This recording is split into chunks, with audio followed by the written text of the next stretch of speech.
Today we'll be reading Genesis 45 verse 16 to 28 and chapter 46 through 47 1 to 27. After we finish, we'll discuss some important questions. Why did Joseph favor Benjamin? Why didn't Joseph introduce all his brothers to Pharaoh? Was it okay to have several wives and concubines? What kind of famine relief did Joseph run? At the end of our discussion, we'll also provide a summary for each chapter to help reinforce what we've learned. The name thereof was heard in Pharaoh's house, saying, Joseph's brethren are come. And it pleased Pharaoh well and his servants.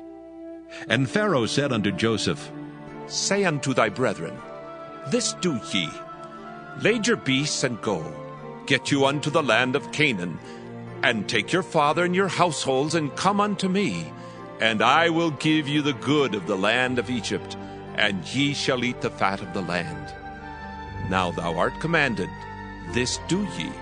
Take you wagons out of the land of Egypt for your little ones, and for your wives, and bring your father, and come.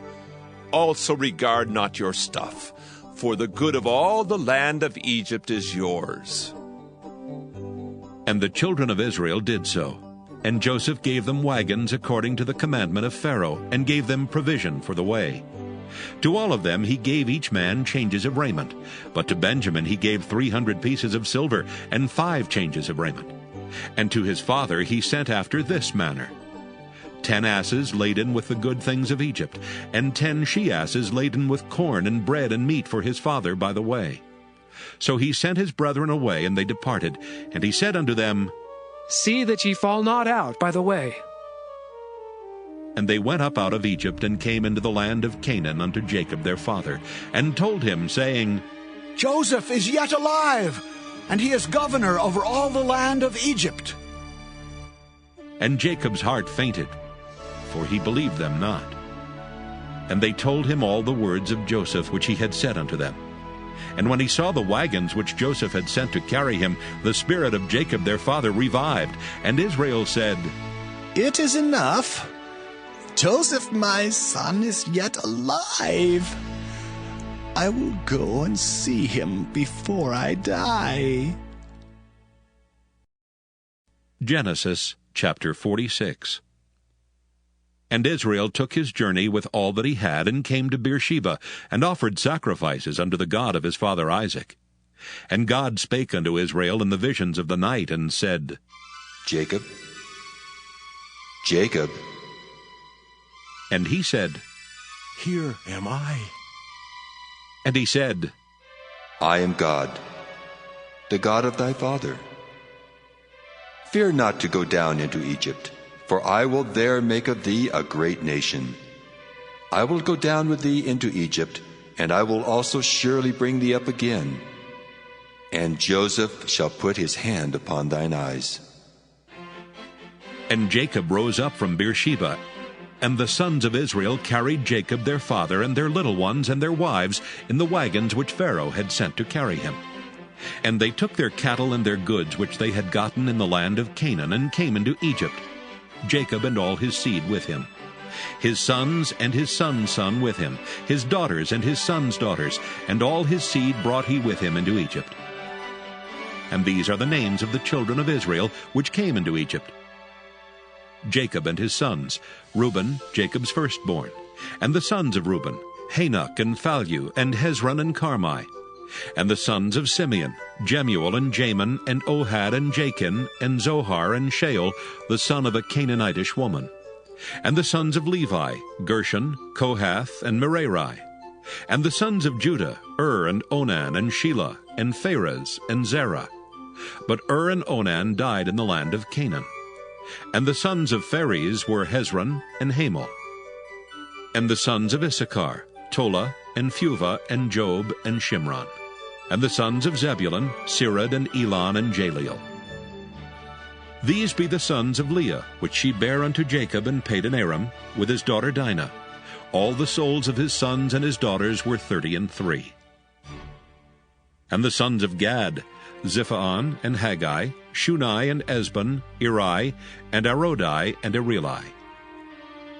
And the sons of Asher, Jimnah, and Ishua, and Isui, and Beriah, and Sirah their sister, and the sons of Beriah, Heber, and Malchiel. These are the sons of Zilpah, whom Laban gave to Leah his daughter, and these she bare unto Jacob, even 16 souls. The sons of Rachel, Jacob's wife, Joseph and Benjamin. And unto Joseph in the land of Egypt were born Manasseh and Ephraim, which Asenath, the daughter of Potipherah, priest of On, bare unto him. And the sons of Benjamin were Bela and Becher, and Ashbel, Gera, and Naaman, Ehi and Rosh, Muppim and Huppim, and Ard. These are the sons of Rachel which were born to Jacob. All the souls were 14. And the sons of Dan, Hushim. And the sons of Naphtali, Jaziel, and Guni, and Jezer, and Shillem.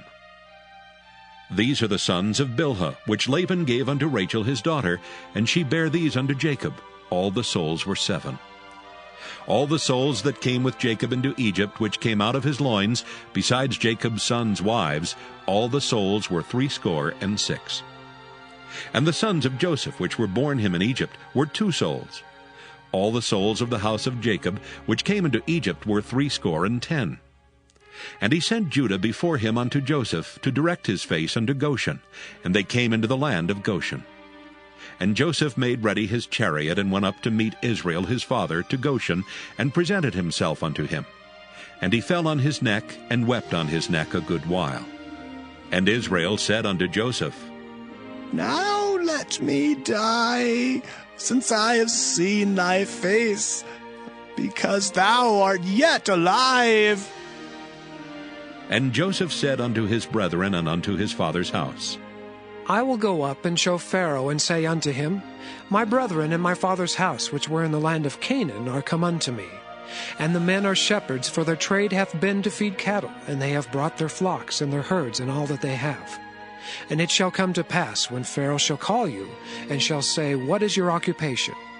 That ye shall say, Thy servant's trade hath been about cattle from our youth even until now, both we and also our fathers, that ye may dwell in the land of Goshen, for every shepherd is an abomination unto the Egyptians. Genesis chapter 47. Then Joseph came and told Pharaoh, and said, My father and my brethren, and their flocks and their herds and all that they have are come out of the land of Canaan. And behold, they are in the land of Goshen. And he took some of his brethren, even 5 men, and presented them unto Pharaoh. And Pharaoh said unto his brethren, What is your occupation? And they said unto Pharaoh, Thy servants are shepherds, both we, and also our fathers. They said moreover unto Pharaoh, For to sojourn in the land are we come, for thy servants have no pasture for their flocks, for the famine is sore in the land of Canaan. Now therefore, we pray thee, let thy servants dwell in the land of Goshen. And Pharaoh spake unto Joseph, saying, Thy father and thy brethren are come unto thee. The land of Egypt is before thee. In the best of the land make thy father and brethren to dwell. In the land of Goshen let them dwell. And if thou knowest any men of activity among them, then make them rulers over my cattle. And Joseph brought in Jacob his father, and set him before Pharaoh, and Jacob blessed Pharaoh. And Pharaoh said unto Jacob, How old art thou? And Jacob said unto Pharaoh, The days of the years of my pilgrimage are 130 years. Few and evil have the days of the years of my life been, and have not attained unto the days of the years of the life of my fathers in the days of their pilgrimage. And Jacob blessed Pharaoh, and went out from before Pharaoh. And Joseph placed his father and his brethren, and gave them a possession in the land of Egypt, in the best of the land, in the land of Ramesses, as Pharaoh had commanded. And Joseph nourished his father and his brethren, and all his father's household, with bread, according to their families. And there was no bread in all the land, for the famine was very sore, so that the land of Egypt and all the land of Canaan fainted by reason of the famine. And Joseph gathered up all the money that was found in the land of Egypt and in the land of Canaan for the corn which they bought. And Joseph brought the money into Pharaoh's house. And when money failed in the land of Egypt and in the land of Canaan, all the Egyptians came unto Joseph and said, Give us bread, for why should we die in thy presence? For the money faileth. And Joseph said, Give your cattle, and I will give you for your cattle if money fail. And they brought their cattle unto Joseph, and Joseph gave them bread in exchange for horses, and for the flocks, and for the cattle of the herds, and for the asses. And he fed them with bread for all their cattle for that year. When that year was ended, they came unto him the second year, and said unto him, We will not hide it from my lord, how that our money is spent. My lord also hath our herds of cattle. There is not aught left in the sight of my lord, but our bodies and our lands. Wherefore shall we die before thine eyes, both we and our land? Buy us and our land for bread, and we and our land will be servants unto Pharaoh. And give us seed, that we may live and not die, that the land be not desolate. And Joseph bought all the land of Egypt for Pharaoh. For the Egyptians sold every man his field, because the famine prevailed over them. So the land became Pharaoh's. And as for the people, he removed them to cities from one end of the borders of Egypt even to the other end thereof. Only the land of the priests bought he not, for the priests had a portion assigned them of Pharaoh, and did eat their portion which Pharaoh gave them. Wherefore they sold not their lands. Then Joseph said unto the people, Behold, I have bought you this day and your land for Pharaoh. Lo, here is seed for you, and ye shall sow the land. And it shall come to pass in the increase that ye shall give the fifth part unto Pharaoh, and 4 parts shall be your own, for seed of the field, and for your food, and for them of your households, and for food for your little ones. And they said, Thou hast saved our lives. Let us find grace in the sight of my lord, and we will be Pharaoh's servants. And Joseph made it a law over the land of Egypt unto this day, that Pharaoh should have the 5th part, except the land of the priests only, which became not Pharaoh's. And Israel dwelt in the land of Egypt, in the country of Goshen. And they had possessions therein, and grew and multiplied exceedingly.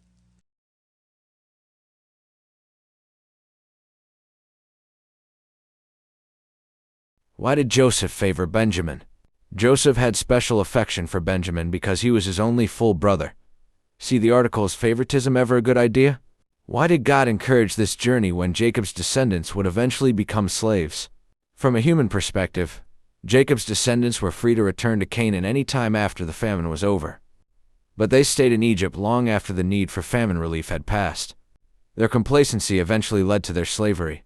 And only when Moses arose to liberate them 400 years later were they ready to return to the land God had meant all along for them to inhabit. Was it okay to have several wives and concubines? Although polygamous marriages, even those of heroes of the faith, are recorded without direct comment throughout the Old Testament, they clearly violate God's original intent for the marital relationship. 2:24. The practice essentially disappeared following the Babylonian captivity, and by the time the early church was established, God made his ideal for marriage clear in the qualifications for elders and deacons. Each was to have only one wife, 1 Timothy 3:2 and 12. The enduring principle is this: one man, one woman, one flesh. What kind of famine relief did Joseph run? The ancient world had no welfare system. Joseph didn't just give away the carefully collected grain. As long as people could exchange something for food, they did so, including their lives of slaves, if necessary. Later Mosaic law reserved an individual's right to buy back land and freedom. Joseph's measures developed a sort of feudal system of serfs and sharecroppers. Using this system, Joseph did for the Egyptians what he did for his brothers. He saved their lives. Why didn't Joseph introduce all his brothers to Pharaoh? Egyptians were suspicious of foreigners entering their midst. A large clan like Jacob's could have been troublesome, so presenting only 5 brothers would have been less imposing than presenting 11. Emphasizing their pastoral vocation also helped mollify any concerns. Pharaoh would realize that Joseph's shepherding family had no political ambitions and would not disrupt the economy. Summary of Genesis 45:17-27. After years of suffering and betrayal, Joseph responds to his brothers with forgiveness and generosity, sharing his prosperity and reflecting God's gracious mercy toward those who have sinned. Pharaoh supports Joseph's plan to bring Jacob and the entire family to Egypt. When Jacob first hears that Joseph is alive, he struggles to believe the news until he sees the evidence. But once convinced, his hope is renewed. The passage highlights God's forgiving nature and encourages trust in His good plans, even when hope seems hard to believe. Summary of Genesis 46. God reassures Jacob to move his family to Egypt, promising to go with him, make his descendants into a great nation, and eventually bring them back to Canaan, though Jacob himself would not return. God comforts him with the promise that Joseph would be with him at his death. Jacob and his entire family settle in Egypt, and through Joseph's guidance, they live separately from the Egyptians as shepherds, preserving their identity as God's chosen people. While benefiting from Pharaoh's protection, this move sets the stage for Israel's growth, future slavery, and eventual return to the Promised Land as recorded in Exodus and Joshua. Summary of Genesis 471-6. Joseph's long faithfulness to God, even during suffering in the pit and in prison, results in blessing for his entire family. Because Joseph remained obedient and trusted God rather than giving in to despair, his family is welcomed and provided for in Egypt. The passage shows that although we may not immediately see the results of faithful living, God honors faithfulness in His time and often uses it to bless others. May the Lord bless you and protect you. May the Lord smile on you and be gracious to you. May the Lord show you His favor and give you His peace.